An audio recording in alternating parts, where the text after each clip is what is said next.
Eid Mubarak and good morning, ladies and gentlemen, friends and colleagues from the industry.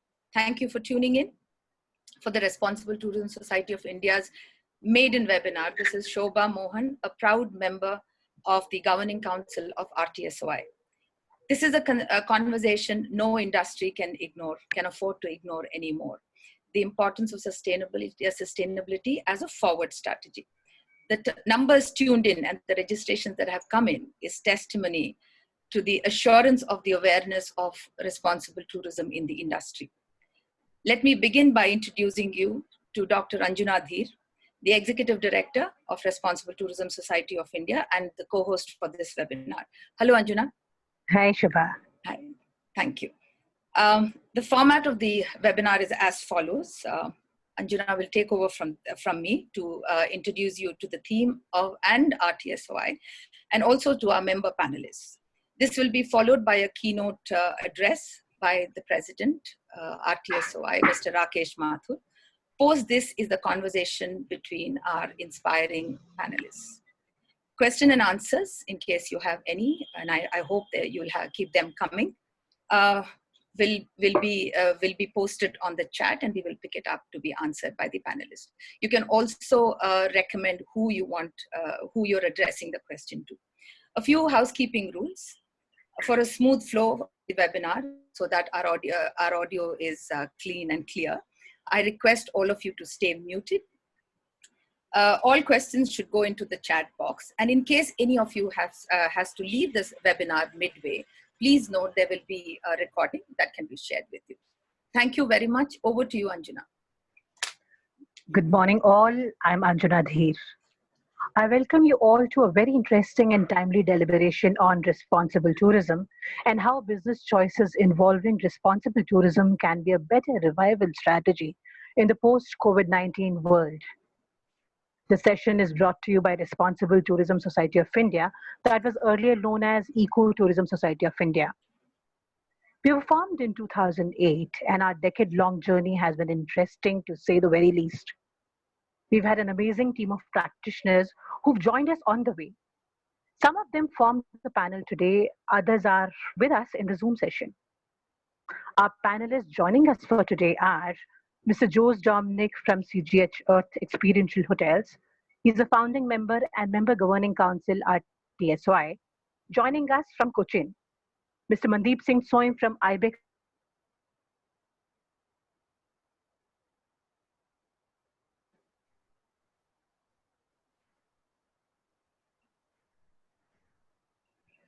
Anjuna, you've muted yourself. Anjuna, you muted yourself. You'll have to go back on that again. You have to go back. Okay, I didn't realize I've muted myself. Good morning, all. I'm Anjuna Dheer. I welcome you all to a very interesting and timely deliberation on responsible tourism and how business choices involving responsible tourism can be a better revival strategy in the post-COVID-19 world. The session comes to you from Responsible Tourism Society of India, that was earlier known as Eco-Tourism Society of India. We have an amazing team of practitioners who've joined us on the way since we started in 2008. Some of them are with us in the panel. Our main panelists today are Mr. Jose Dominic from CGH Earth Experiential Hotels. He's also a founding member and member governing council at TSOI. He's joining us from Cochin. Our second panelist for the day is Mr. Mandeep Singh Soin from IBEX Expeditions. He's a founder, president, and member governing council, Responsible Tourism Society of India. He's joining us from somewhere deep in Himalayas. Mr. Rohit Kohli from Creative Travels and Jungle Sutra, vice president at TSOI from Gurgaon. Ms. Mridula Tangirala from Tata Trust. She's secretary, Responsible Tourism Society of India. She's joining us today as well. I invite Mr. Rakesh Mathur, President, Responsible Tourism Society of India, who shall introduce RTSOI to us and lead us through the evolution of ESOI to RTSOI. Mr. Mathur, over to you. Thank you, Anjuna. Good morning, industry friends and colleagues. Eid Mubarak, and thank you very much for all being here. Virtually every association, every organization is represented here today, and I'm extremely privileged to have amongst us Mrs. Rupinder Brar, our Additional Director General Tourism, along with our mentors, honorary members, His Highness Maharaja Gat Singh Ji, Mr. MP Bez Barwa, Mr. Sujit Banerjee, Mr. Vinod Zutshi, Mr. H.S. Pabla, Mr. Sheel Bhadra Banerjee, who is also a mentor honorary member, could not be here due to some other commitment. I'm also very privileged to have a team of dedicated co-founders and board of governors and my colleague office bearers, Ms. Seema Bhatt, Mr. Rohit Kohli, Ms. Mridula Tangirala, Mr. Anirudh Chauji, our executive director, Dr. Anjana Dheer, and our colleague, Mr. Sanjay Ahirwal. And I am absolutely grateful to Ms. Shobha Mohan, Akanksha Garg, and Mr. Varun Mathur for having organized this fabulous session. Ladies and gentlemen, our journey started in 2008 when some of us who were engaged in tourism in sensitive, fragile, and rural areas and nature-based areas, we witnessed a blatant abuse of the environment, both by service providers as well as by tourists. Service providers, especially in the unorganized sector. With this in mind, and the desire to do something urgently about it, some of us went and met the then tourism minister, Shrimati Ambika Soni, and discussed the issue with her. She opined that we must go and establish the Ecotourism Society of India to carry out this initiative, and the ministry will give us complete support in this. And thus was born the Ecotourism Society of India. Some of our objectives, there are many, but some of our main objectives are: number one, to educate in conservation, pollution, etc., to do workshops, to create awareness and sensitize tourism service providers, to exchange best practices, to be a think tank and a watchdog perhaps, to be a repository of information, to do tabulation and research, to do projects like carrying capacity, etc., to see how we can benefit, how tourism practices can benefit local communities. Plus, there are many others. So there is a lot of value that can be seen that the Ecotourism Society has been adding and can add to the industry.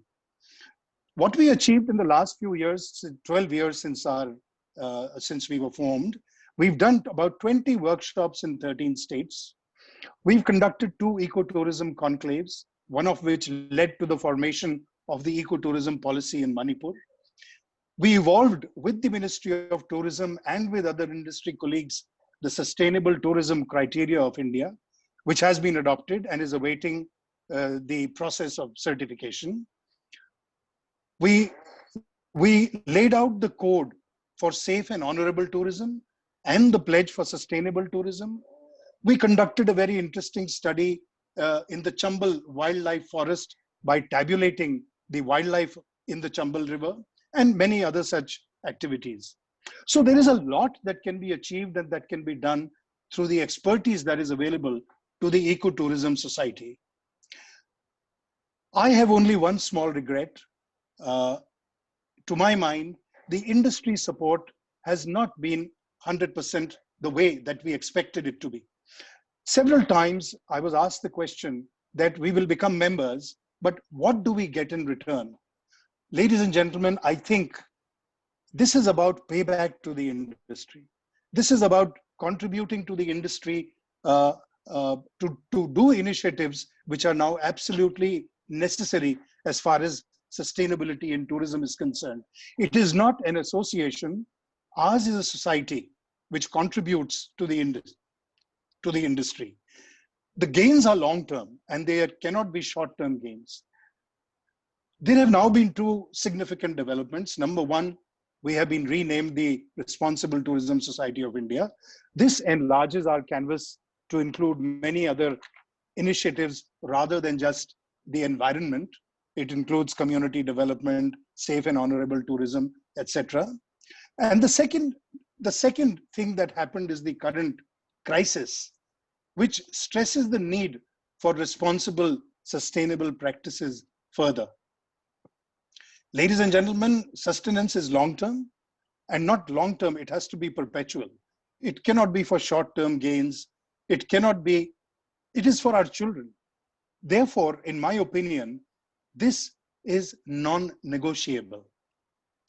I seek the support of the industry by becoming members.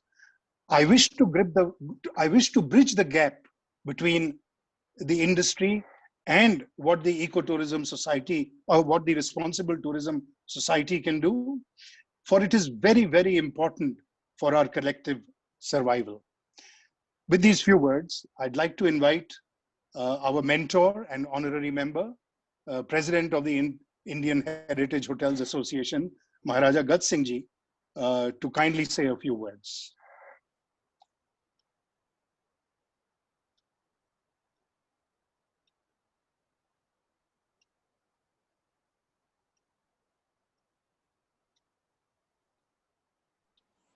Sorry, I was on mute. Can you hear me? Can you hear me? Yes, yes, Babji, we can hear you. You can. Oh, good. Yes. Very good.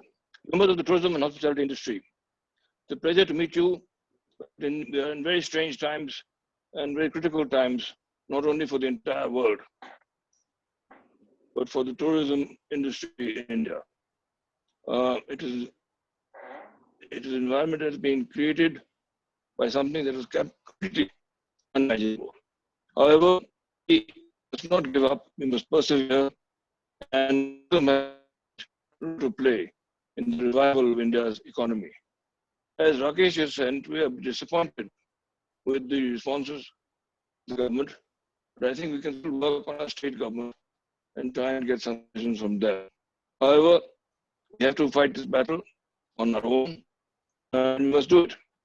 I'm glad that the society changed name and included tourism as well, and responsible tourism. I've been associated for quite some time, not only with Rakesh, but with the society. We have a very dedicated team.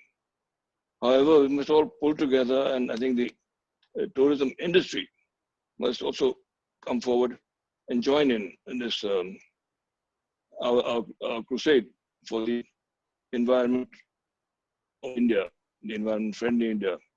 Create areas where people have faith and confidence.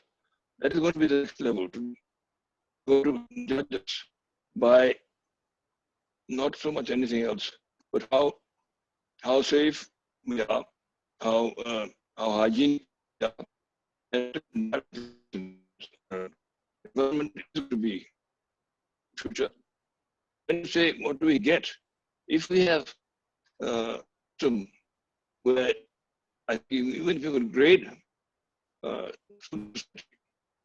properties and give them a grading, environmental grading, that gives them a very good standing in the world of tourism. Domestic tourism is going to come first, and international tourism will wait for a long time. But still, I think people will look for environmentally destinations which are clean, which are safe, and which are socially responsible and connected with the environment around them.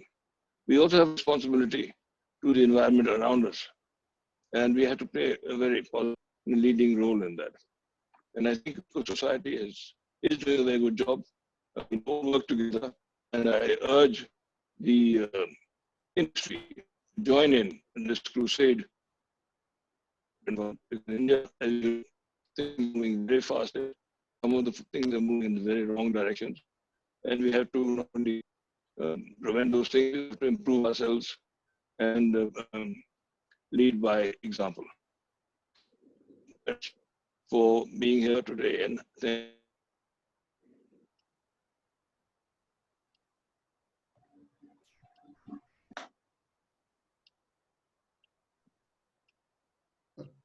Okay, Shobha, I think you should take over. Yes, sir. Thank you, Babji. Thank you for those wonderful words of inspiration. Something came up in one of the WhatsApp messages in the morning today by a favorite motivational speaker of mine. It said there are only two ways to influence human behavior. One of them is to manipulate them, and the other is, of course, to inspire them. And the panelists who Anjana had introduced to you are a group of inspiring people, and we begin our conversation with them. So Rohit, we begin with you. It's always been amazing how large companies can actually weave in ideas of responsible tourism, not only in their operations, but also by inspiring their team members. Given the situation we are in, where, I mean, there is so much talk about post COVID-19 world, how important do you think responsible tourism would mean to the industry and to you in particular? So thank you, Shobha. And I would like to welcome everyone to our webinar. I feel now more than ever, we need to be responsible as an industry, as human beings. And really, it's about the good of all of us that has to manifest now into our actions.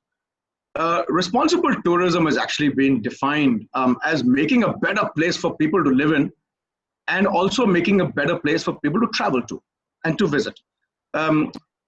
Responsible tourism is a lot more than just being environmentally friendly. Responsible tourism must encompass the whole spectrum of travelers' experience to a destination. And also, let me be very clear. Responsible tourism really requires all verticals of the industry, whether it's tour operators, hoteliers, governments, the local population, and most importantly, the travelers, to make better and more responsible choices going forward. And even if one of these components don't step up, it's not going to work. This is some game for all of us to be involved in. But to your question, Shobha, in the post-COVID world, I truly believe that businesses around the world are going to be very conscious of their obligations. They are not going to go back to business as usual for a very long time. And travelers and travel companies, organizations will have to start demanding the whole supply chain do a few very important things and few very important actions. Part of this is, for example, increasing your positive social and environmental impact. That's very, very important. We must, as an industry, provide economic benefits to local communities and provide positive contribution to the natural cultural heritage. I'm not just talking about Indian context. I'm talking about in the whole world, even for the outbound business.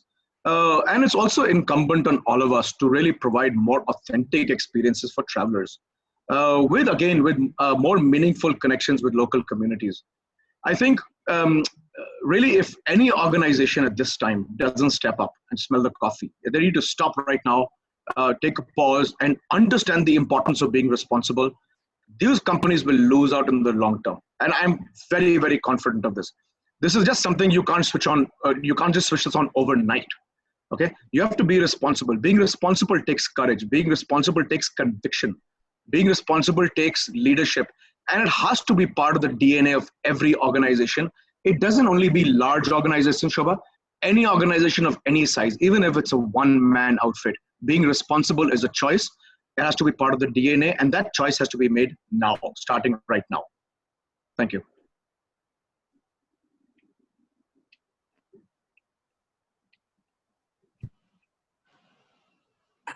Jose, hello. Jose, you have CGH experiences has been a pioneer in where sustainable and responsible tourism has been concerned, and you've kind of taken it into different areas: community, local impact, food from a 50-mile radius. All these things have been included in what you promote as CGH experiences. One of the things that keeps coming up in our conversation is that is environment sustainability going to be a luxury in a post-COVID world when we are already struggling for businesses? Thank you, Shobha. And continuing from where Rohit ended, let me take it forward. I'm now sitting in Cochin, in Kerala. I'm thankful to be here because I think this is the safest place in the world when the COVID times is it. Thanks to the phenomenal work that we've seen happening here. And I'm connecting this, how governments, and enterprises have to join hands. So in CGH Earth, or the definition of responsible tourism, I would say, a great place to live in is a great place to visit. So from a government point of view, from a society point of view, all that we desire is to live in a great place. And that gives us a powerful enabling ability to be successful in attracting, to be in business. So we had, and then you take the Kerala example of started late, but became known for what? Known for that the everyday is magic and that the ordinary is extraordinary.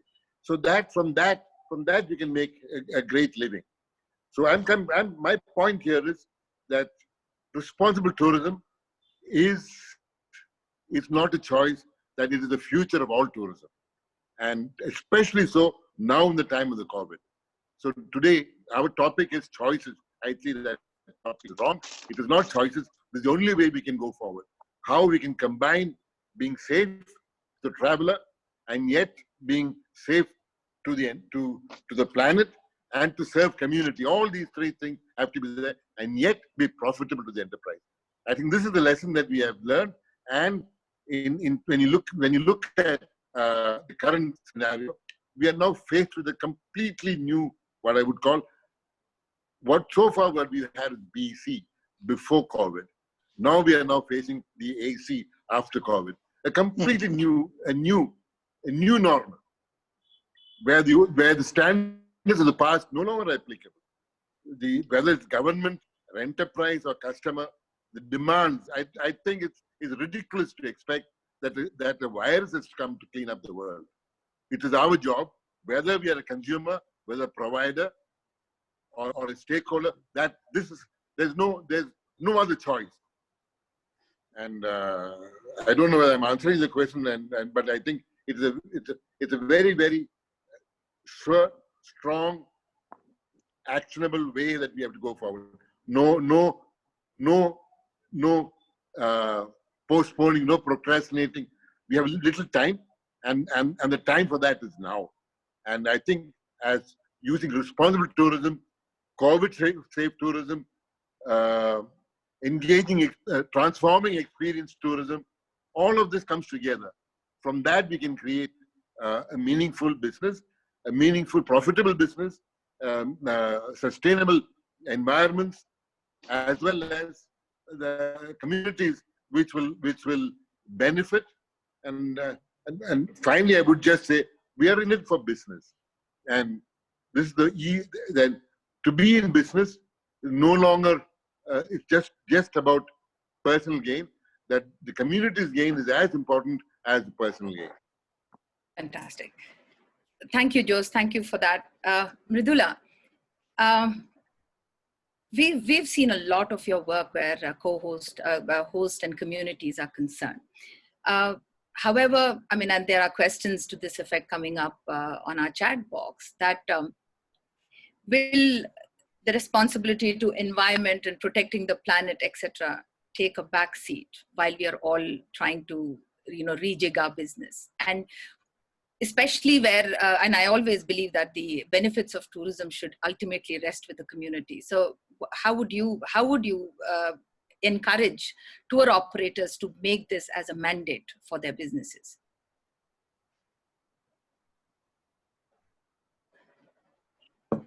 Mridula, you're muted. Thank you, Shobha. So if the question is, should we be taking care of our planet now? Well, I reckon given it's the only one we've got, we should, right? But I understand why you're asking this. And, we all hear that, can we take short-term pain for the long-term gain? And I think this gets asked when there are three things that are not in place. Because in our normal lives, we are all very used to, sacrificing a short-term for securing our long-term. We do that routinely. Why is this getting asked here? So I think the three disruptors to that equation usually are, when you are in a survival mode, or you think it's a losing battle anyway, why do it? or what's called tragedy of commons, you know, everybody's responsibilities, nobody's responsibility kind of. So let's look at this scenario. Are we in survival mode right now? And I'm sure a whole lot of us would say a resounding yes, you know, our businesses are under stress, our cash flows are under stress, you know, it is a survival mode. And so I would just say this, that, you know, I've always found, and ever since I crossed over from industry to Tata Trust, I've found very inspiring stories from the communities. So how do you, when I see, for example, that a poor community, it's perpetually in a survival mode, you know, they arrange themselves, they come together such that, for example, a village common land, a pasture land is protected and nurtured such that everybody would later have fodder in a time of drought or during summertime. How do they manage to do that, you know, given all the adversity? And those three problems only will throw the solution, which is, how do you get out of the survival mode? You get out of it by creating a network. The strength in numbers, we can all align. We can make every small act count. And by building dialogue, trust, accountability, you know, it's possible to get out of survival mode and take care of long-term as well as short. Thank you, Mridula. Thank you. Yeah, that's a great insight into how tourism should be looking. Mandy, this is for you, and I hope you can unmute yourself. You straddle, you know, you wear several hats and also straddle various types of travel. There's adventure, there's luxury, there's safaris. The conversation always goes back to how do you balance, you know, what is the balancing act of being sustainable as well as making money? Because usually people think if it's sustainability, there is it has to be cheap, basic, you know, which is not true, right? Sustainability is an expensive business. Also, it can be you kind of rework the whole idea of luxury when you talk about sustainability. Yeah, thanks, Shobha. I think I just want to ping back to Rohit's point about smelling the coffee. And I think from the sounds of it, looks like we'll have to gather an awful lot of coffee beans to get that going for our industry and government and so on. But I'm glad in some sort we are on the same page. And I think the first myth I want to dispel, because I've been in business for 41 years now. And, you know, I come from a climbing and a exploring background. And like you said, how do you manage to kind of keep responsible travel in the midst of it and yet make money? I think the old adage is good environment sense is good business sense. And even if sometimes you invest or you have to take some actions that might seem more expensive in the beginning, at the end, you are always going to make much more money and have more profit.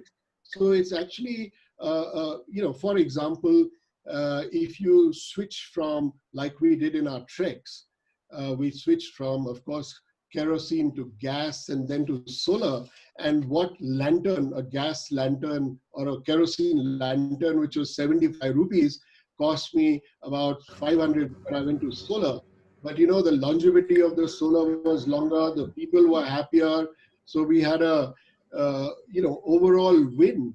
And I think that's kind of important to recognize that a lot of the companies that have done sustainable businesses are the ones that have a huge following and a loyal customer base. That is from the business side. But of course, your heart as well tells you that, you know, it's been alluded to, again, what we've been through right now. And I think you've got to have possibly a lighter footprint. I mean, when we started, our slug line was, our journeys are dedicated to those travelers who choose to tread lightly.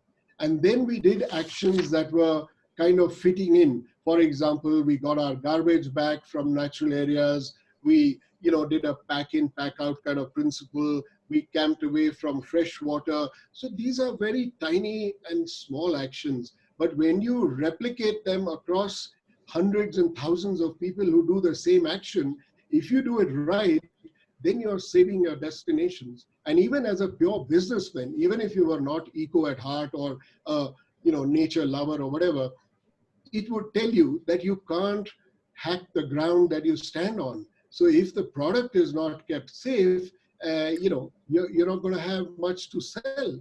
So I would say that there are some mantras that we really need to imbibe in not just the adventure or the general niche markets, but also the greater, larger travel companies and all types of operation, which is one of the reasons why we've now transitioned from the ecotourism society to the responsible travel society to take in all stakeholders and prove that you can still be rocking, still feel good as a human being, still make a lot of profit as a company, and it's a win-win.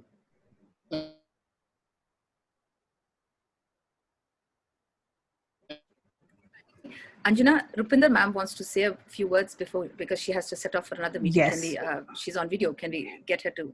Absolutely. Yeah. Hello. Minister. Yeah. Hello, ma'am. Yeah. Hi, Anjana.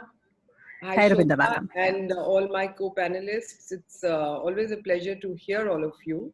And also, of course, grim times, and absolutely can therefore understand and feel for the entire sense of despondency, that is there. But having said that, I would also say that there is so much to look forward to and to find opportunities out of the situation that we have all been thrown into. It's not going to be easy. It is challenging, but it also gives us an opportunity to reboot and rethink, and on the whole issue of sustainability and how to be responsibly sustainable or how to be sustainably responsible. I think the two need to weave into each other as we go forward. In fact, I think one of the happy things to note in India, or perhaps even globally, was that the world was moving towards understanding that the human footprint that is increasing on Mother Earth is not something which is sustainable and is not something that can carry on forever. And if I may say so, the cyclone Amphan and the processes of the nature are there to remind us in many ways that we've been misusing Mother Earth in so many ways.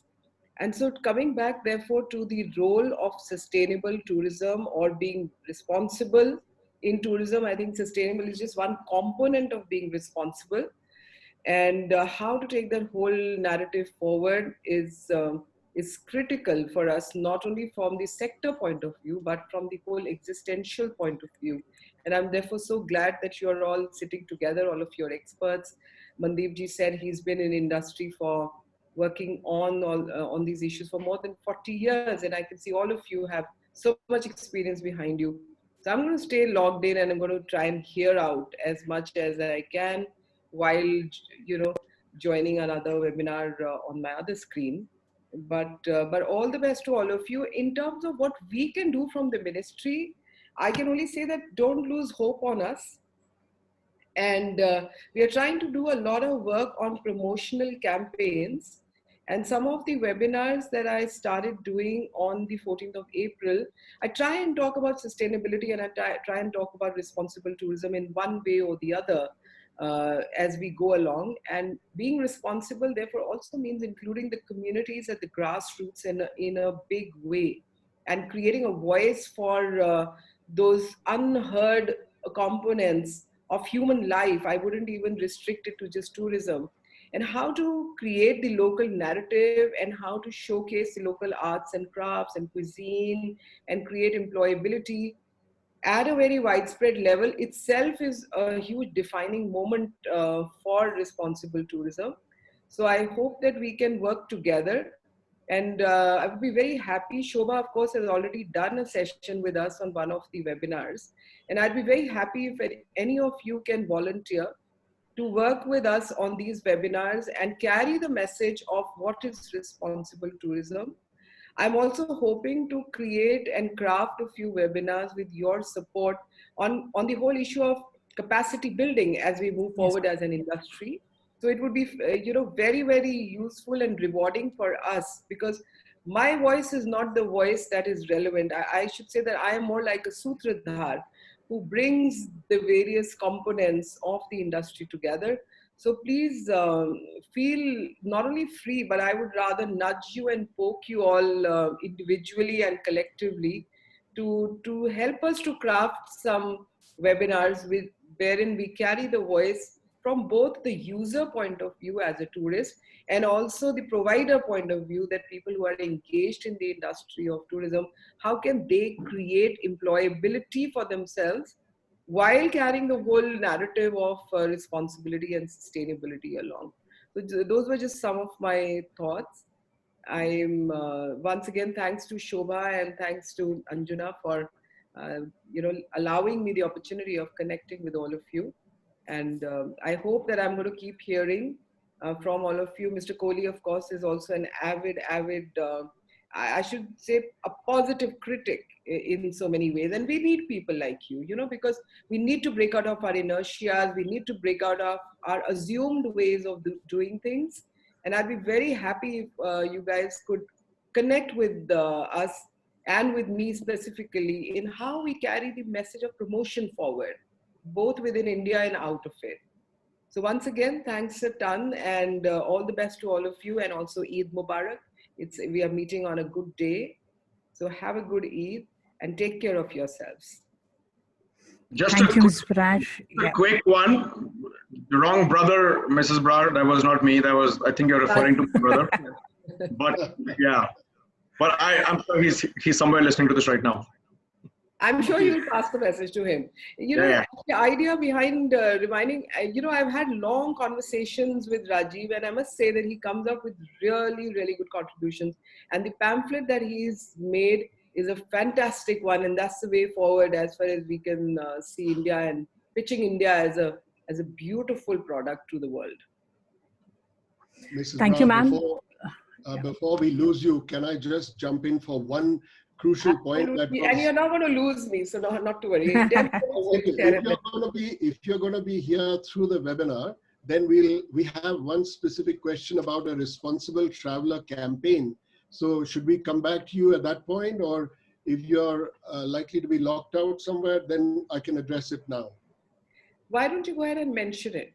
Okay. So the idea is that we are all very clear that what we need to do with you all is to create a national campaign on sensitizing a responsible traveler, on how do you become a responsible traveler.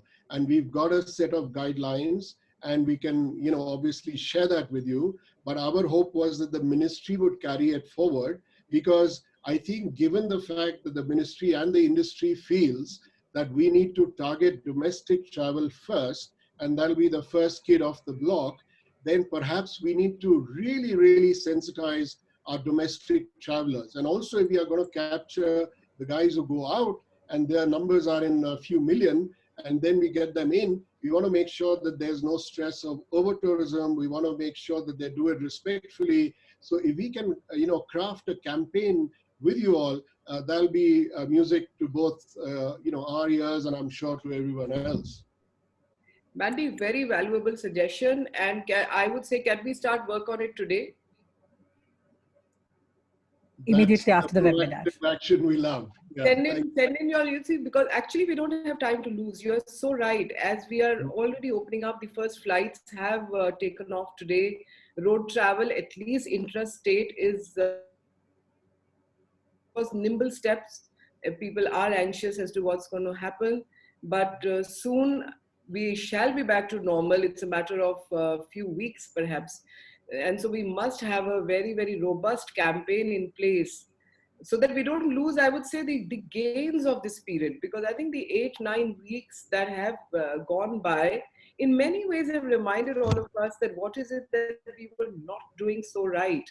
And so without losing steam on that sensitivity and that little feeling of nostalgia or deja vu that most of us are experiencing in our homes and cities, we must capture that. So I'd be very happy if we can organize a small group.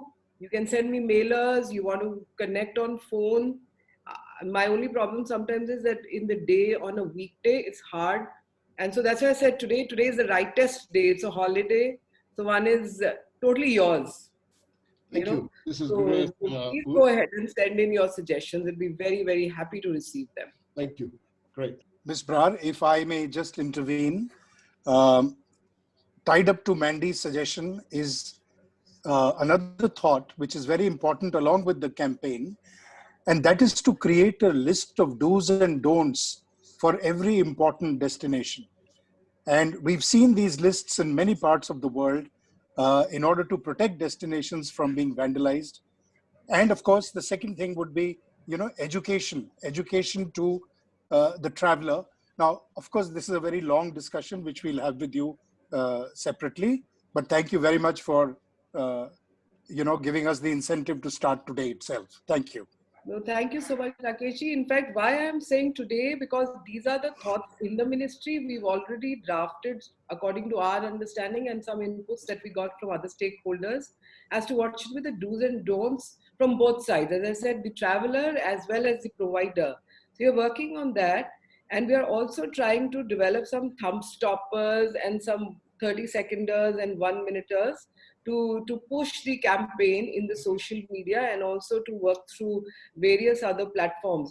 And that's why no time to lose. We're very, very happy to get very quick suggestions and real-time inputs on what is the narrative and what is it that will kind of, resonate with the people, because you don't want to, especially in tourism, while you want to bring in the whole element of being responsible, but at the same time, you don't want to make it it's so difficult for people to travel, where it becomes a deterrent and you say, "Arey yaar, chodo, jaane ki zarurat nahi hai, ye to bahut hi tough ho gaya," So finding that right balance as to how to generate the responsible narrative and yet make it a habit over a period of time and yet not a deterrent to travel. So as I said, and I'm repeating it, that because we're already working on it, we have no time to lose. And so please send in your mailers even today. I'd be very happy to go through them. Thank you. Thank you, ma'am. Thank you. Thank you, Ms. Viraj.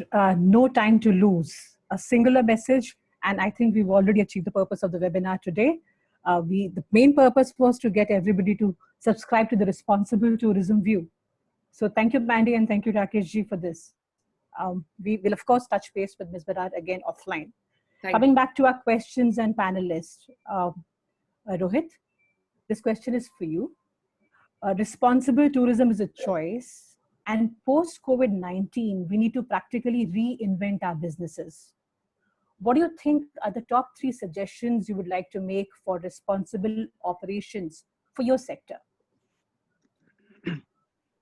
So Anjana, I think we all need to realize one thing, and the sooner we realize this, I think the better we will all be off. Is that India is a long way off from becoming a responsible tourism destination. And as Mandy just alluded to with Mrs. Brar, Indians are a long way off from becoming responsible travelers within India and to other countries as well. Having said that, there's already a lot of movement. That's the good news, that there's a lot of movement has begun on this. Many great companies, many of whom are present here right now, have done a lot of very good work towards being responsible tourism, towards being responsible. And I have lots of points, but I think if you ask me for top 3, I think the first one, I think the most important one we all need to address is reduce waste. I think we as an industry, again, all verticals, and I'm addressing all verticals, tour operators, hoteliers, destinations, governments, local governments, and the traveler. Most importantly is the traveler. Reduce waste. We need to avoid all single-use plastic products in all our trips. This is the world's biggest concern right now, and it's going to be a bigger concern in the future. Tourism is unfortunately one of the largest waste-generating industries in the world. But together, if we all get together, we can really change it. Secondly, I would say, we have a tendency in India and in many other countries to have a lot of hands-on animal interactions. And I think really hands-on animal interaction is something we need to really take out of our trips. Because, we can all sit and say, these animals are bred for tourism, blah, blah, blah. There's livelihoods attached. There are many industries that have come and gone in the world. Avoid elephant rides in Jaipur. We have taken out all our elephant rides in Jaipur from all our trips, period. Okay, no more camel rides in Cairo for the outbound world. Because animals bred for tourism is as good at encouraging cruelty to animals in the long term. And I think for me, the most important aspect, and I think something that is most actionable for everyone in the industry right now, is to support a community. Pick any damn community project that supports, lives of local community. It doesn't matter. It doesn't matter what the project is. Just pick one and get behind it all the way. If you're an inbound operator, pick one in the area where most of your guests travel to. If you're an outbound operator, ask every DMC of yours in every destination to include one community project in every trip and for every guest of yours. Because if everyone starts doing small things right now, we need to take small steps. This is going to make a huge impact in the long term for all of us. I think these are really my top 3 agenda points for being responsible. And I think everyone who's here right now in the audience can start with these steps very easily without worrying about how it's going to impact their bottom line. Thank you. Thank you, Rohit. Very relevant points. Reduce waste, support community, and keep your hands off animals. And this brings me to the next question, which I have from Mridula. Mridula, homestays and community-based tourism is essentially a small business enterprise affected very badly post-COVID. What are the 3 main suggestions that you would like to make for this sector to revive? Thank you, Anjana. I would like to quote Joe's, what he said a little while ago, and beautifully sums up. He said, a great place to live in is a great place to visit. And it's more true in case of community-based tourism or homestays than anyone else. So I think communities have to start being a little more proud of what they've got. And stop constantly only looking at the tourists and say, what do they want? Because if you do that too much, then you end up with a string of Maggie shops in Uttarakhand, a state that is a legacy of wild food and minor millets and all those things that are now being called superfoods foods by the West, and now it's slowly coming to India as well. But those were the heritage that communities had, and then in our bit to chase the customer, perhaps we've lost it somewhere. So dig deep in the time of crisis, perhaps going inward is the best thing we can do, and create beautiful experiential products out of it.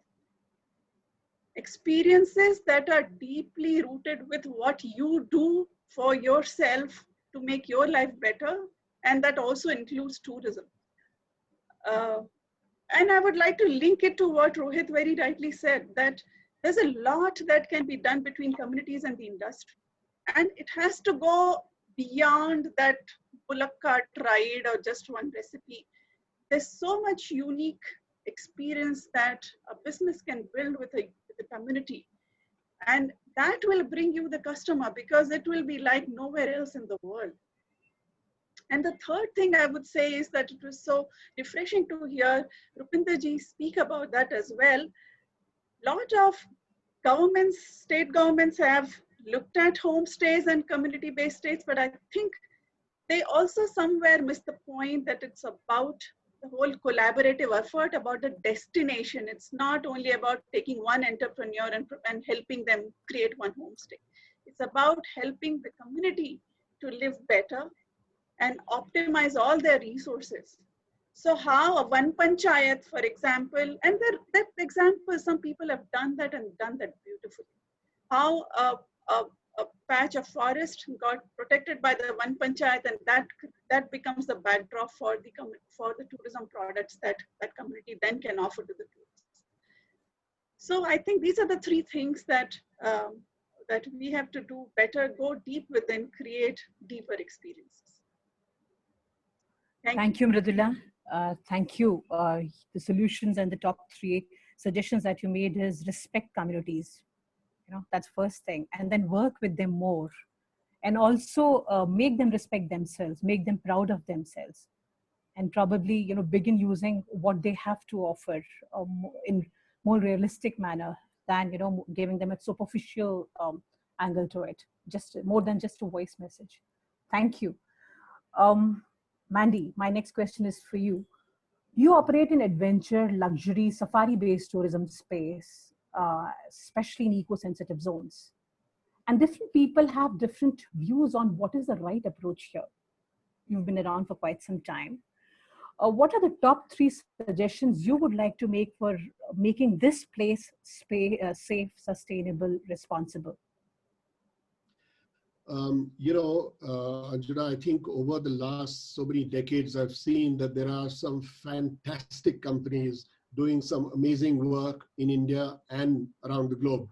I've been lucky to be a judge at international awards, so I know the potential of tourism is fabulous, but it is still a thin slice of people. We need to broad stream it. So my top 3 would be really first getting involved with it physically, emotionally, and as a business to say, how do we start our journey on responsible and sustainable travel? The old mantra, reduce, recycle, reuse, is a good one to start with. And I think if you think hard, any business looks for a higher purpose. And what is that higher purpose for you as a tourism business is what you need to strike at. You could help communities, you could help physical environment, you could help wildlife. So there's a plethora of stuff because tourism is a really powerful tool. And I think if you use that, that's the top thing to start with. The second thing, which is slightly controversial, is that we tend as travelers and as the industry to try and promote very well-known destinations.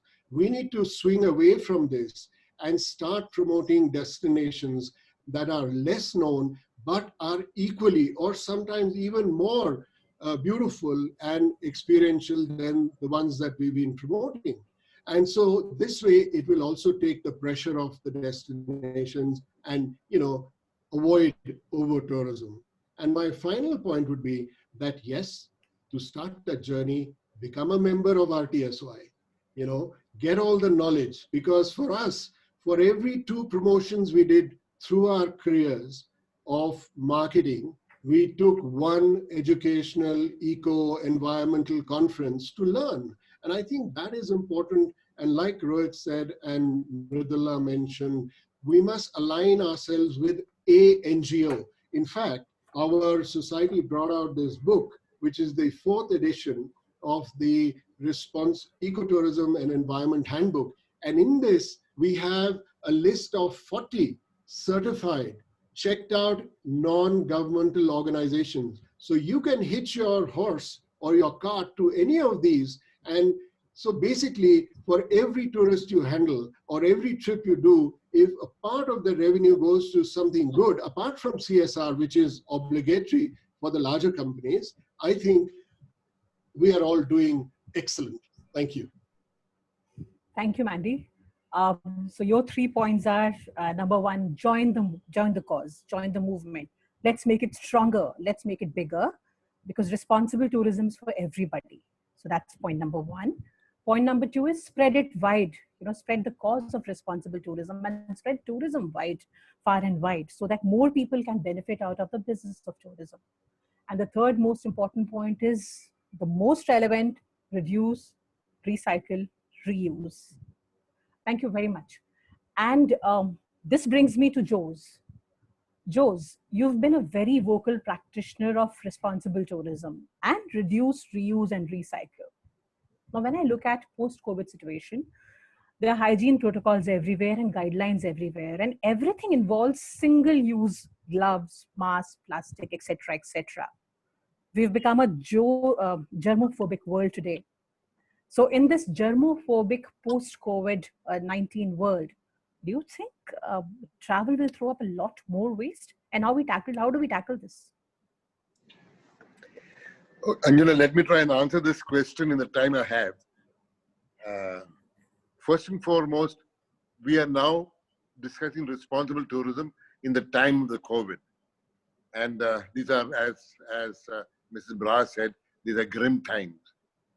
But it's also time in which I think the opportunity that this gives is that even a calamity has uses. Why I say so is that BC, when BC is before COVID, in the 60 or 40 years that we've been practicing, generally I think we have, I would say, our record of success has very, very poor. And the word Jagannath temple in Odisha, the Sun temple, gave the word to the English dictionary, Juggernaut. And it is often said, go there before the tourist goes. Before the juggernaut of tourism gets there and smashes everything in its wake, be there. This is a reality in BC. That's the hard reality. Now, with the COVID now, we have no other choice to change the reality. So this is when I think we should use the calamity use the calamity. Now we are seeing regulations can put in place. More than that, I would say just that from a tourism point of view, what is the future? It's bleak. From where we would say it is said, in fact, the other day at the webinar, we said that first hit, worst hit, and longest hit is tourism. Literally, we have been pushed off the cliff. It's zero. The prospects look very, very grim indeed. Now, in such a situation, what are your choices? And I think, therefore, I'm coming back to foreign tourism is not going to happen for a long time. Even domestic tourism, I don't know whether, even though flights are going to start from tomorrow, whether we will, the 4 hours before the flight, do a mask, do all kinds of things, can't use the toilet, no meals on board, who's going to travel? And even if it slightly eases, the motivation to travel and now will have to be extraordinarily strong. And therefore, in fact, in our enterprise, we've been looking at what prospects, how do we survive, and in this time, is that we have relook at tourism itself. I live in Cochin, and we said we must offer Cochin to Kochiites. So they've been there many times. They would have gone to, for example, in the Jew town, they've been and seen fish nets, or in Kochi itself. Now, so when you offer your local destinations, local people, then you have to do a deep dive. It's not enough to skirmish or to just flitter around it. So this is the new attitude that tourism requires. It's like in Ayurveda. Each person is separate, individual. It's a very personal experience. And that deep dive would mean you have to go look at holistically, go down to what will inspire the person. So therefore, I think the new capacity that we have learned is how to relook at every destination, relook at every customer. That every customer is different. It's not that you cannot have a universal policy. You can't. But what is common is everybody will want the responsibility towards the environment, towards society, and at the same time, he wants to have a great time. And I'll give an example of many years ago. I attended a workshop in Kabini by Dr. Peter Adderhold, and he introduced 2 terms. One term was the alert independent traveler. The other term was sun and surf traveler. 2 different types of travelers. Who was sun and surf? He was one who looked at 27 degrees Celsius water, great sand, great hotel with a magnificent view, most fabulous experience. Nothing else is important to him. And he had no uncertainties at all. On the other side, the alert independent traveler, for him, is the voyage of discovery. He was concerned about what's the unexpected. He's expecting the sense of adventure and the unexpected, and what else? How people lived, democracy, human rights, all those things became important to him. 2 different types of people. I think more and more we now have to look at tourism in the light of the AIT, and that is the new that we have to look forward to. And therefore, when you look at the AIT, then you will take yourself in the here and the now, the current realities of how the COVID regulations will come in.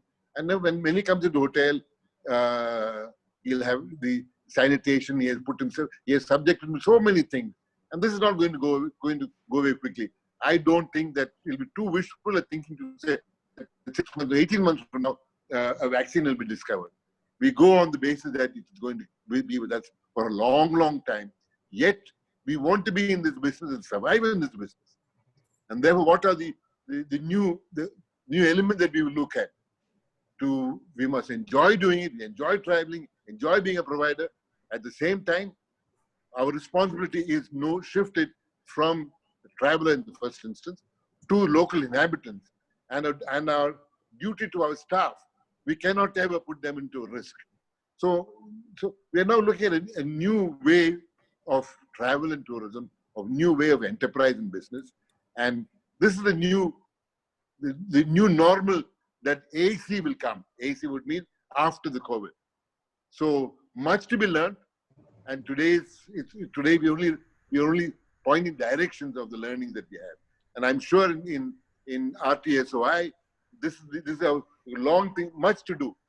Like being a group of advocacy, like asking tourism department to come out with do's and don'ts. We've heard of so many do's and don'ts.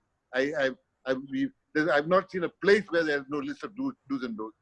I often see that people do what they're told not to do.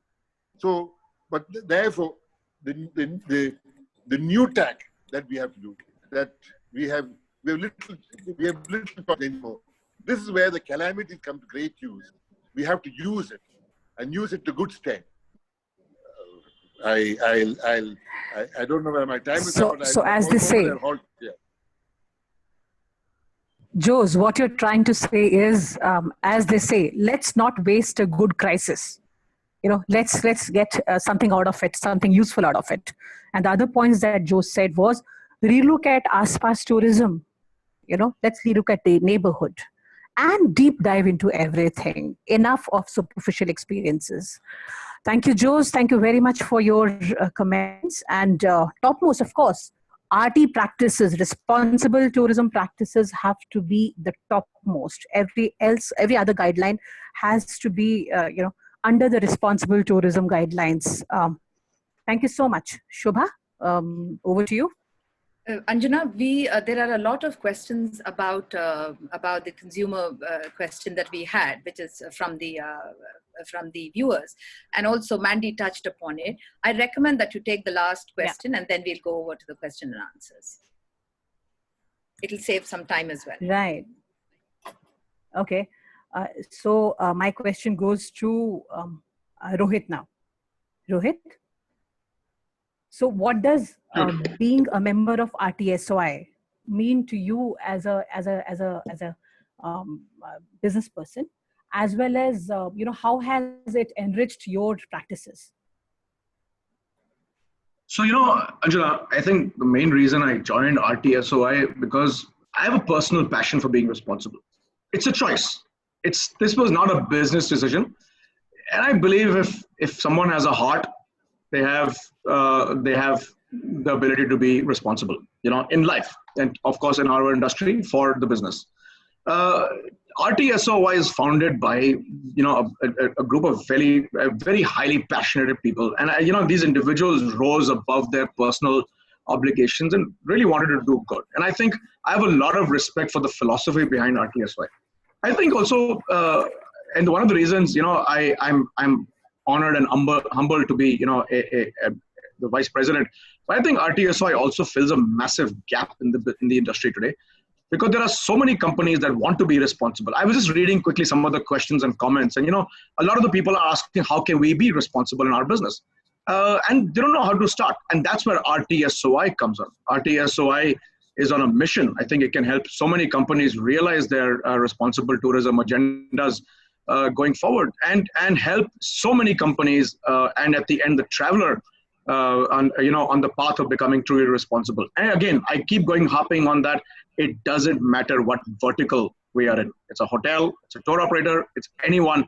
I think all segments of the industry can benefit from being part of this movement. RTSOI is not an association, folks.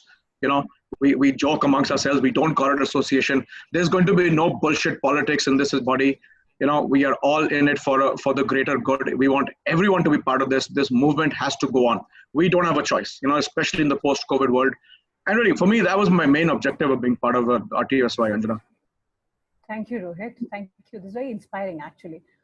Mandy, my question is to you. You've been a founder member of ESOI and then RTSOI. Can you give us, you've been practitioner of responsible tourism for quite some time. So give us one incident which has been most fulfilling. I know there have been many, but give us one incident that you think, where you absolutely felt so great, being a practitioner of responsible tourism.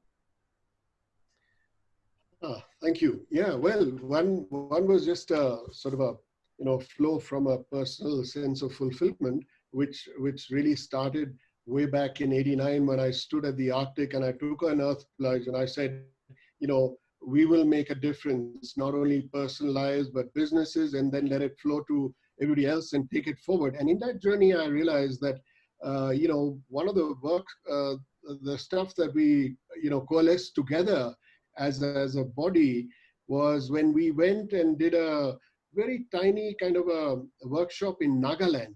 And this was at the back of Kerala's experiment by converting poachers into guides in the Periyar sanctuary.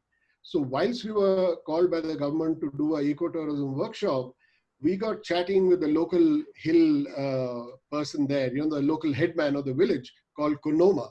And they were really upset with the government, and they said there's corruption and there's all sorts of, angst in them. And they were killing the Blight's pheasant because all the people there are hunters.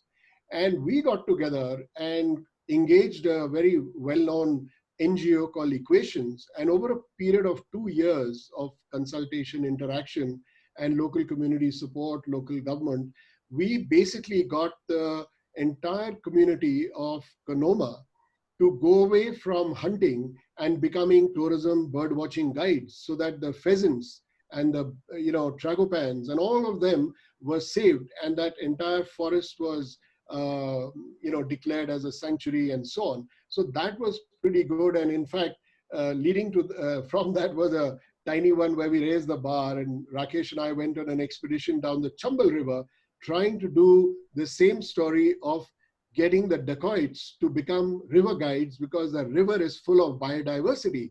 I mean, that's work in progress, but that's the kind of work that you do. It is so rewarding. And I'm sure, like I said, there are some amazing examples of people doing great work, but somehow we've got to try and, scale it up. Thanks. Thank you. These are fantastic stories, Mandy. I'm sure there have been excellent examples, other examples too. Mridula, somebody who has been around in RT space and CBT, homestays and community-based tourism, what is your expectation of being a part of RTSOI? What is it that you expect from us? Thank you, Anjana, for asking that.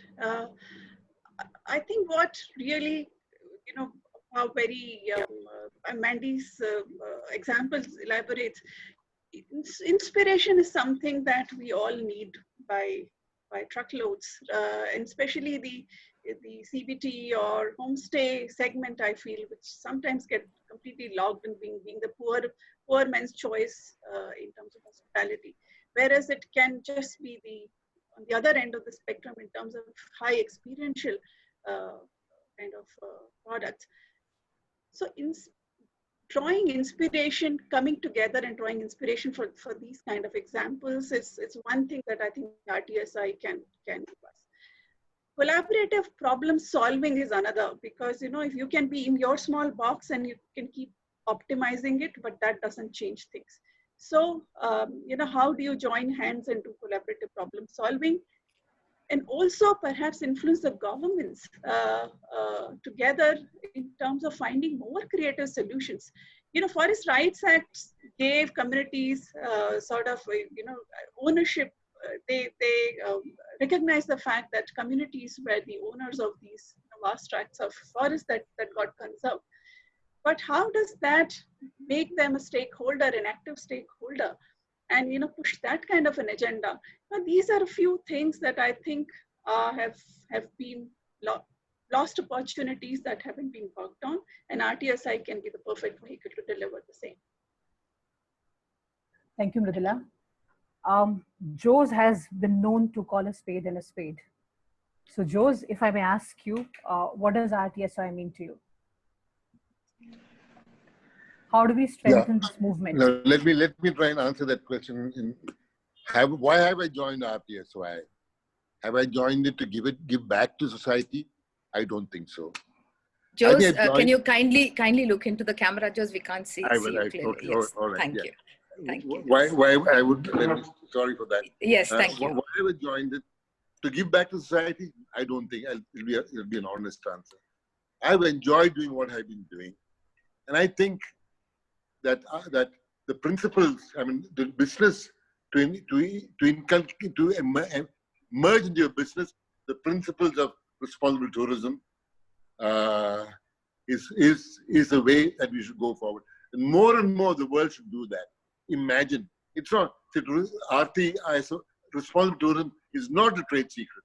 I remember, and just go back a few years, in 1988, we won the contract after then Prime Minister Rajiv Gandhi visited Lakshadweep. We won the contract to run Bangaram Island Resort.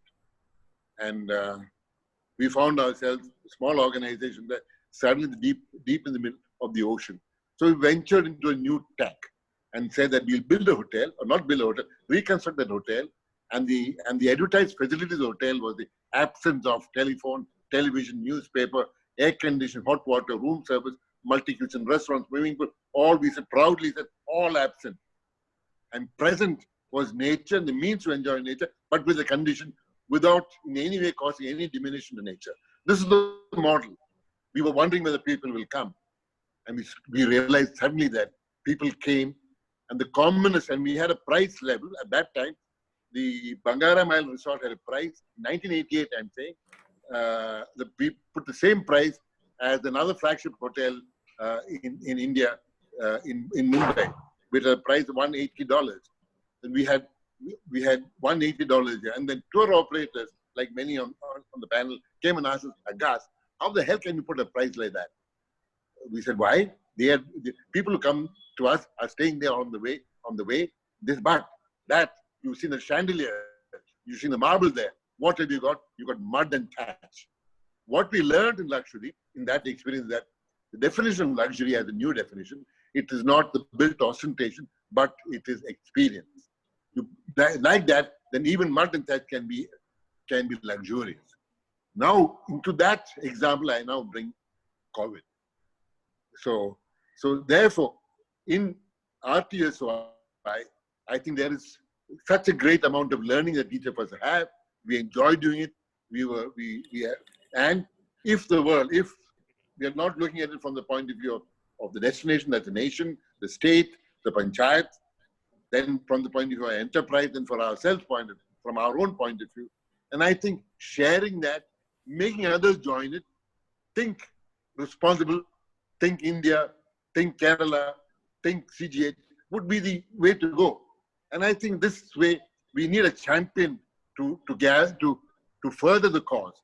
And why not? Everybody will join the cause. In fact, in our enterprise, which we call CGH Earth, we have a process called CGH. It's a cell process. Where did we learn the cell technique from? From the Marxist Party. Marx used to do it, yet the communist cells. And there's another opposite organizer which did that, which is the Catholic Church. They too had cells. So we said we'll form a cell in our organization, not hierarchy, not people who are the GMs or not that. Anyone who's strongly passionate with this became part of that cell. And we found what magic they did. The kind of suggestion that they came in, and it formed a certain kind of guardianship for the brand that we want to hold. Therefore, I think RTSI should be the guardian for the brand of responsible tourism in the times of the COVID. Thank you, Jose. Shobha, the passion of our panelists is matched by the passion of our participants. The questions which are flashing, I am not very sure whether we have time to tackle all those. So how do you want to take this? Mr. Rakesh Mathur had a couple of people he wanted to address. So if that is not it, then we'll go to questions immediately. We'll take up the questions. Sir, Rakesh sir, do you? You're on mute. Thank you, Shobha. Thank you, Shobha. Can you hear me? Yes, we can hear you. Yes. We can all hear you, yeah. Yeah. There are a few panelists that I had, but I don't know how much time we have, but I would certainly like to acknowledge. Yeah, tell me. We have about 15 minutes, which there are a lot of questions to be addressed. Yeah, in all, a lot of questions to be addressed.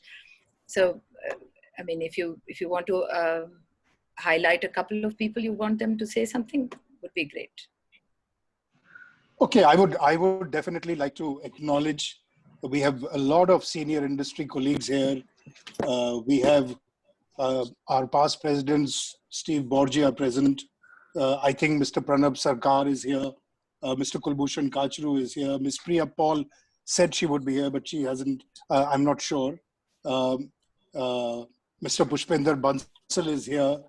Mr. Deepak Deva, Ajit Bajaj. But I think we have time for only very few questions. Can I first? Do I have time to address maybe 5 panelists? I don't think you'll be able to get 5, Rakesh. So maybe you can do 2, and we can do question and answers, because there's a lot of Q&A on the chat. Right. Yeah, if you don't. All mind. Right. So we have a guest from SCOL International, Miss Maria Teresa Diaz. Can I ask Miss Maria Teresa Diaz, who has specially joined us? She represents SCOL International. Can I ask her to say a few words? Yes, please.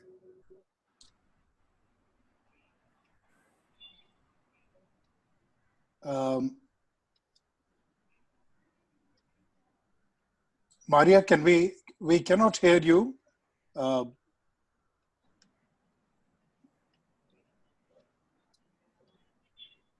Mr. Sanjay Datta from SCOL, would you kindly tell us whether she is online?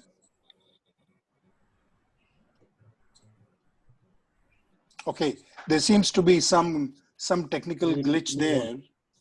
Yeah. Can we move on? We have the honor of having Mr. P.D. Rai, who's one of our founder members, and also an honorable member of Parliament. Mr. Mathur, this is Sanjay Datta. Can I ask Mr. P.D. Rai to... Sanjay, I had requested Maria to say a few words, but she couldn't come on the line. Would you kindly say something if she's not there? Maria, are you there? Yeah, can somebody unmute Maria, please, if you don't mind? Maria, if you can come online and say a few words, if you don't mind. Yeah, you have to come on the webinar, Maria, not on the phone. I think Maria has some issues, but Maria is the SCOL International Director for Responsible Tourism, and I would say a few words on responsible tourism in a way because COVID-19 has shown us the way as to what responsible tourism is all about. We have not been abusing the system since last 2.5, 3 months now, and there have been various reports about. First of all, Everest being visible from Kathmandu. Similarly, there have been other issues. So I strongly believe that we are all responsible people. We are educated a lot. We are responsible in our own businesses. Why can't we also be responsible towards the environment for that matter? And I have already promised Mr. Mathur that SCOL Asia, which I'm heading right now, we shall work together, sign an MOU going forward, because responsible tourism is also very close to SCOL, and need of the hour right now is that we all have to join hands. Hand-holding by associations and societies is the call of the day, and we must join hands to take these common causes forward and do whatever best we can. I have a lot of friends here, Mandeep, I can see Rohit, I can see Jose. So my best wishes to you all, and God bless you. Mr. Mathur, we'll work very closely. Thank you, Sanjay. Anytime you need my support, I am there for you. Thank you. Thanks, Sanjay. Thank you, Sanjay. Can I request Mr. P.D. Rai, who's a member of Parliament and also a founder member, to kindly say a few words? We have very little time, so therefore I would request you to be brief and sum up what you feel.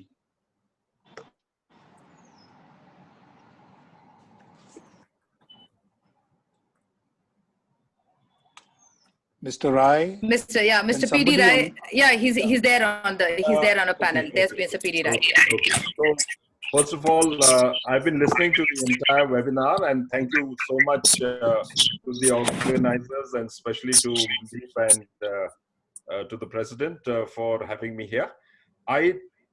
Whatever has been said, I think is in total alignment with the need of the hour. And I'm speaking from Sikkim, and Sikkim, like all other mountain states, has seen the devastation of the industry as of now. And everybody is obviously talking about ways to get back, but I think it's going to take it's a very long haul.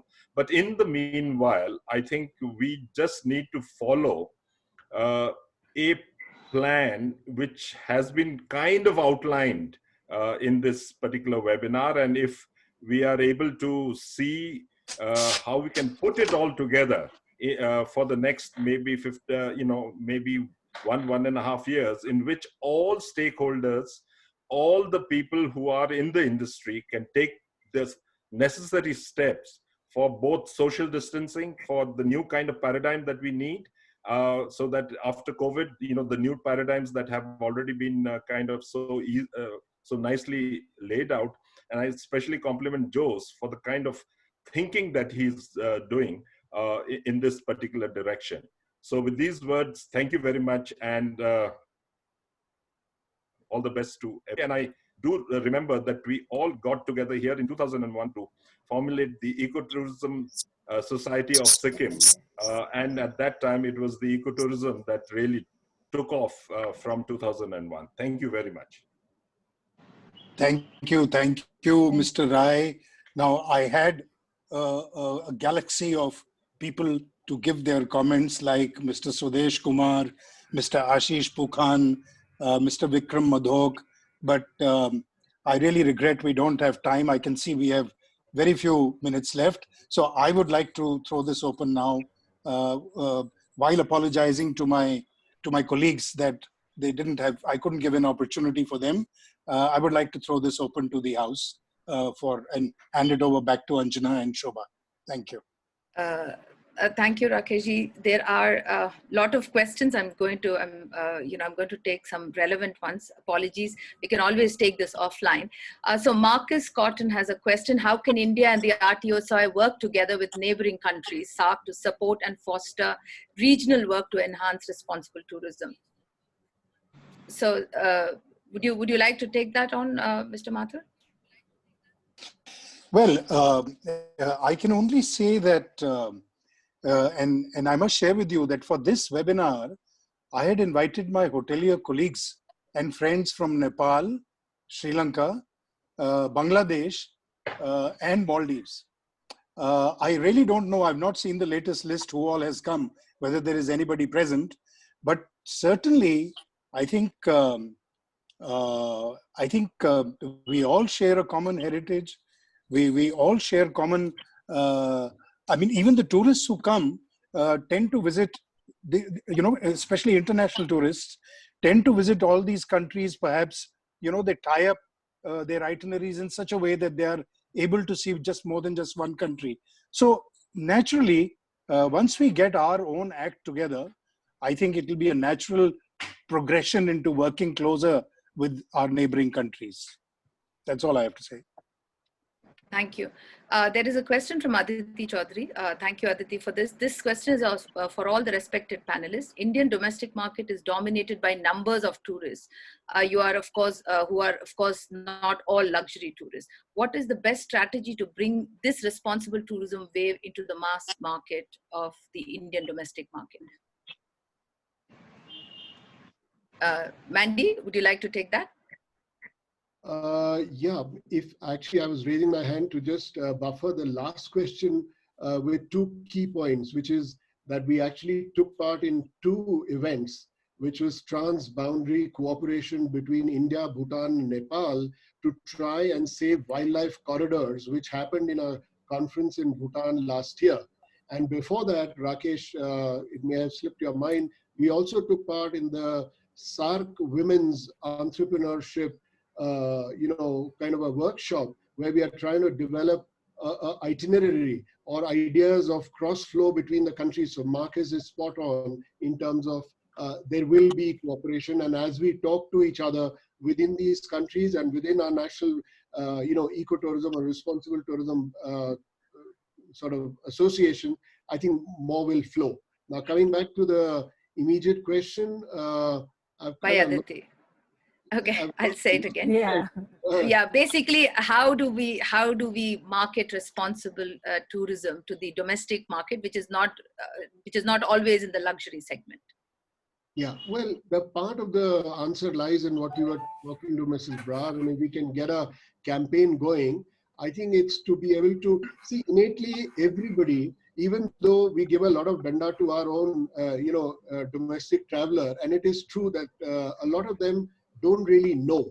The first thing is lack of awareness, and the second thing is there are fairly unruly people also. But innately, I believe everybody wants to feel responsible. Everybody needs to be inspired to say that you're a great traveler. So there can be some strategies that we can develop and make them feel that, their tourism or their travel is actually helping the planet. So I think, again, post-COVID, new realizations, knowing what we've done to the planet, etc. Perhaps we can weave something intelligent so that the responsible traveler, like Mrs. Brar said, it's not a burden, but it's an inspiration to go and travel and be able to contribute positively.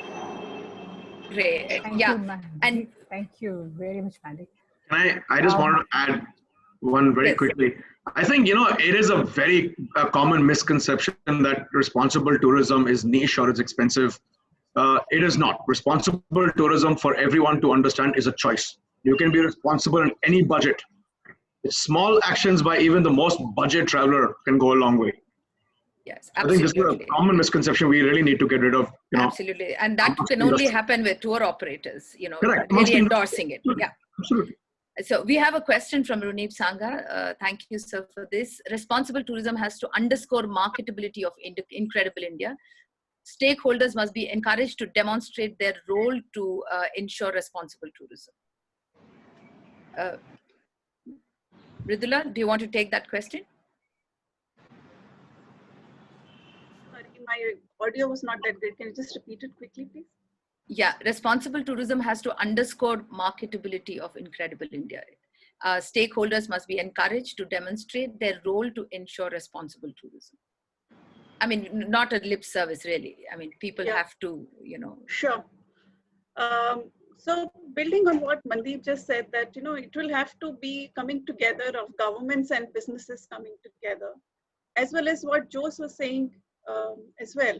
You have to dig deeper and find things that are relevant to that person who's coming in. Maybe we were oriented in one way to one kind of a customer, but now we have to reorient ourselves with the new normal.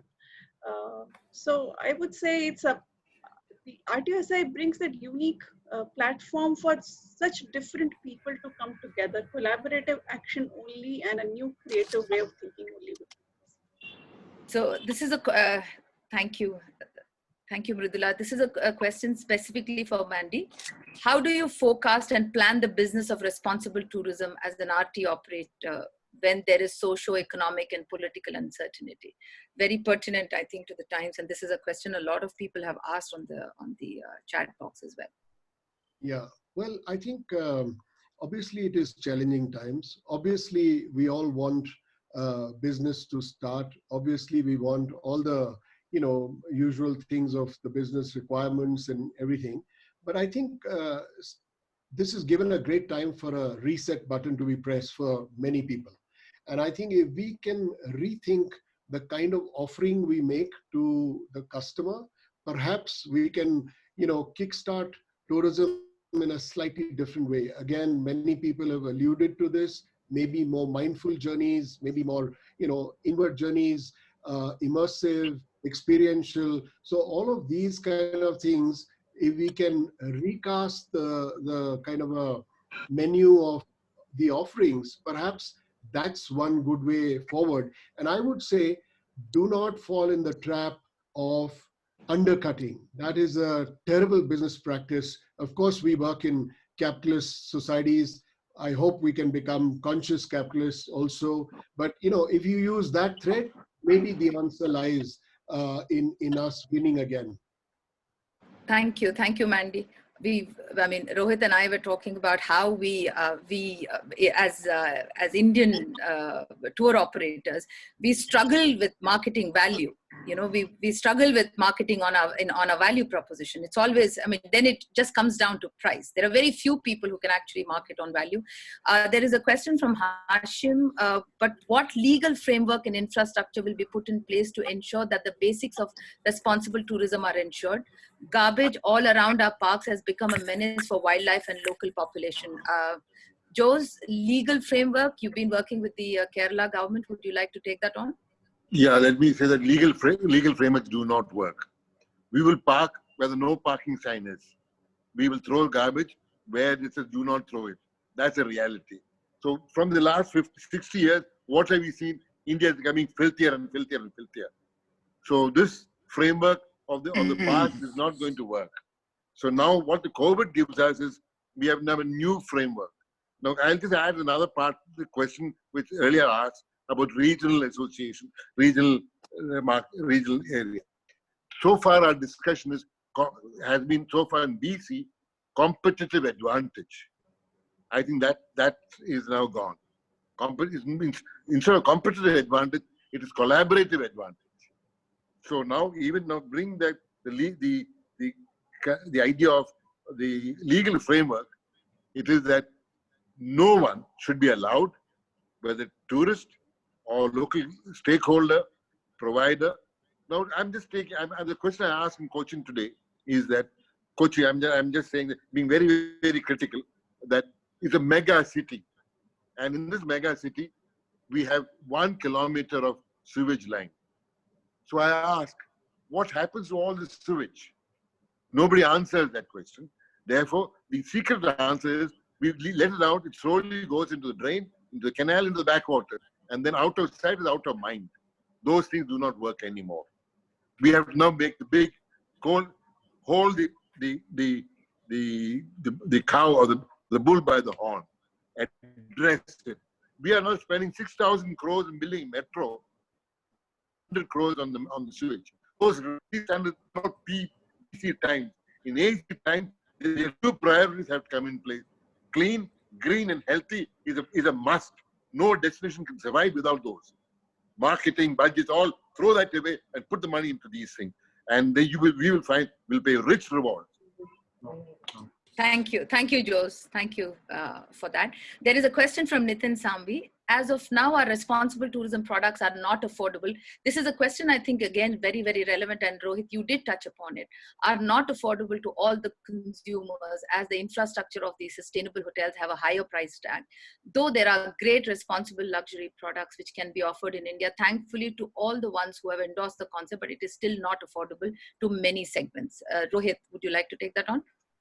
Yeah, Shobha, I want to actually very quickly address the question before this also, because this is really symptomatic of the problem we have in our country. I think we are all sitting there and wondering, why is the government not doing anything? It's really time for the industry to step up. I think all of us need to get out of our shells and work together. The government will do what it has to do. Legal framework, yes or no. Unfortunately, we all know legal frameworks in this country don't mean much. Forget tourism in many forms.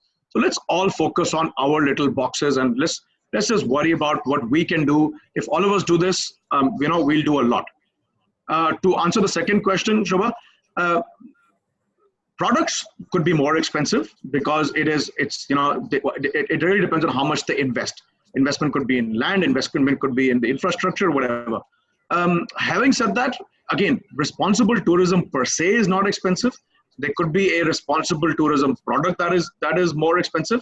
But I will go back to CGH, for example. When Jose mentioned when they opened Bangaram, it was not only the $180 that they used to spend. It was an expensive product. You had to fly to Agatti. There was a whole getting there and getting back. There was a story. Yet they flourished. Okay, there is demand. There is people understand their obligations. And look at CGH hotels are not the most expensive hotels by any standards. Okay, they're not budget, but they've done a fantastic job. in being responsible, both to the environment and to the community. And they have scaled up and they have made it a sustainable business. And I'm using Joe's as an example. There are many great companies out there who've done a remarkable job. So it's a myth and it's a misnomer and a misconception that responsible tourism is more expensive. But on the other hand, Rohit, also you've got responsible travel products that are hugely expensive, but so be it. And that's the choice that the traveler has to make. And I think if you do it like, let's say the ITCs of the world, if they are selling responsible luxury, I think there's a space for it. Absolutely. I won't worry about it. My point is that we should ensure that we don't undervalue or undersell our products. I think that is a greater concern when you get into price wars, because you're putting the axe on your own foot. The customer needs to realize that those products, there's a lot of hard work that goes into putting that experience together for you. I agree completely, Mandy. Yeah. Can I just come in here? Do I have time? Yes, go ahead, Jose. Okay, a little bit on this budget and pricing. See, we have a classification system in India of 1-star to 5-star deluxe and luxury. So I think what we can really look at is redefine what luxury means. Luxury does not only mean marble and gold, it also means fulfillment of sustainable practices. The more luxurious you are, the more higher your fulfillment requirement. And thereby, you will find that the providers or builders of luxury hotel will need to be much more responsible. And being responsible is the reason for people to pay the price. And that's why the customer pays the price, not for the marble, but for saying that my staying there would mean that I'm benefiting community, benefiting environment, and therefore I will pay the price. Brilliant. Yeah, that will be really revisiting our concepts of luxury, which is largely, up until now, it's largely about excesses of everything. We have time to take 2 quick questions. There is one from Anirudh Chowji. Thank you, Anirudh. How would an RT operator respond differently from other operators in post-COVID era? Would the customer pay additionally? Should it be required? Quickly, Rohit, this is for you. Again, I come back to the point I made earlier. Price is relative. Mandy said there are some of the most expensive products in the world are actually really basic products. They are not the most luxurious products in the hotel industry, in the product business. And it doesn't mean that it's going to be expensive. Should people be asked to pay more? Maybe not. Should people be asked to a fair price? Absolutely. Should people expect to pay a fair price? Most definitely. And I think this again ties into the value proposition, as Mandy just alluded to as well. So I think really responsibility is being responsible is a choice all of us have. And it's anyone can take very small steps. Some products do a fabulous job and go whole hog in making their product sustainable. Some travel companies do a lot in being responsible and sustainable, and some haven't even started on that journey yet. We need to manage this and balance this very well. So I don't believe people need to pay more. People should not expect to pay more. People should expect to pay for the value, and they need to understand what they're paying for. I think that's Thank you, Rohit. Shobha, so we have Shobha, this. Sorry. Shobha, can I intervene a moment? There is a special request from Maria, Miss Maria Teresa from SCOL International. She is also a winner of an annual award for sustainable tourism. She just wants to say a few words for half a minute. Yes, sir. Maria, would you please? Yeah, Maria, would you please go ahead? Hello. Unmute. Yeah. Yes. Hello. You have 60 seconds. Thank you. Yeah, don't worry. Yes, it's very quick. I just want to congratulate you. I'm Maria Teresa Diaz from Spain. At the moment, I'm the Senior Vice President of SCOL International.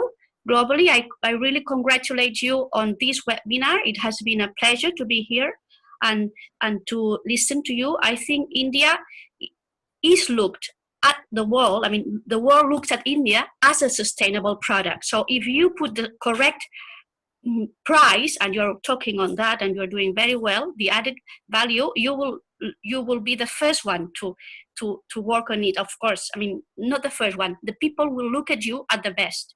And I wanted to to mention that School International has launched for 19 years already the Sustainable Tourism Awards that gears towards enhancing the visibility and brand recognition to entities from the travel and tourism industry. So you are all welcome, all your enterprises and all people, although they are not from SCAL, to enter for these categories prizes. You have until the end of June of this year to enter for this year's prizes. Otherwise, next year, every year, we're going to launch them.